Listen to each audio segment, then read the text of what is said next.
एउटा कुरा भन्छु नाच्नु ल तालफेरी जातिले हात उठाउनुहोस्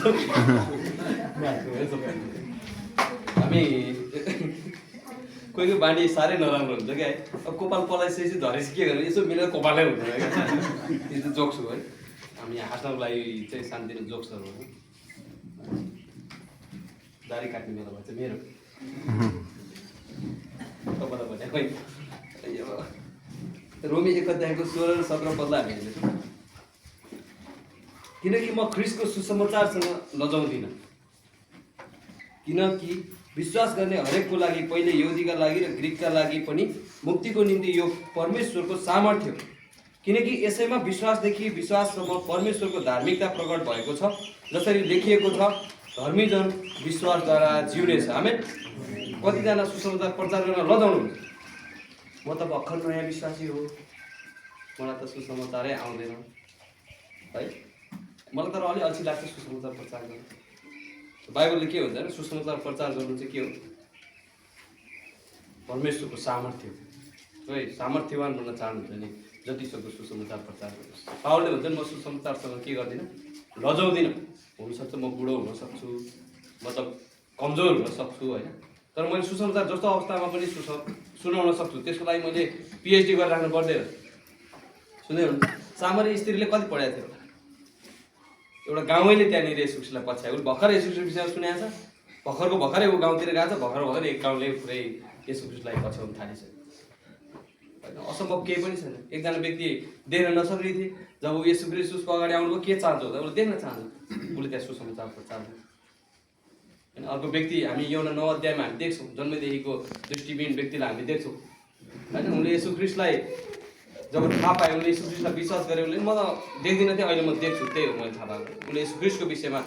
सुसमाचार प्रचार गरे परमेश्वरले तपाईँको जीवनमा गर्नुभएको धेरै कुराहरू छ त्यो कुरा हामी मानिसहरूलाई गएर बताउँछौँ हाम्रो लागि सुसमाचार भन्दा अर्को कुरा के छैन स्वयं परमेश्वरले आफ्नो पुत्रलाई यो पृथ्वीमा के को लागि पठाउनु यीशु ख्रिस्ट आफै सुसमाचार हुनुहुन्छ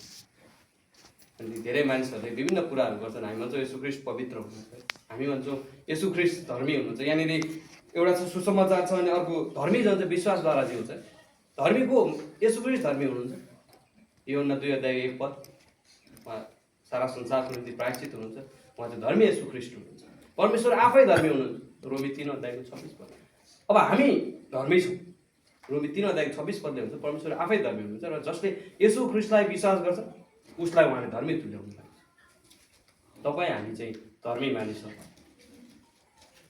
हामीसँग सुसमाचार छ मतलब हामीसँग परमेश्वर हुनुहुन्छ हामीसँग ख्रिस्ट हुनुहुन्छ हामीसँग उहाँको वचन छ अनि हामीसँग यसो ख्रिस्टको गवाही छ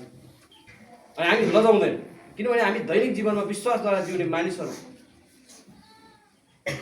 विश्वासद्वारा हामीले केही पनि देखिरहन आवश्यकता छैन देखाएको कुरो चाहिँ छेडिङ हुन्छ हामीले बिहान सुन्दै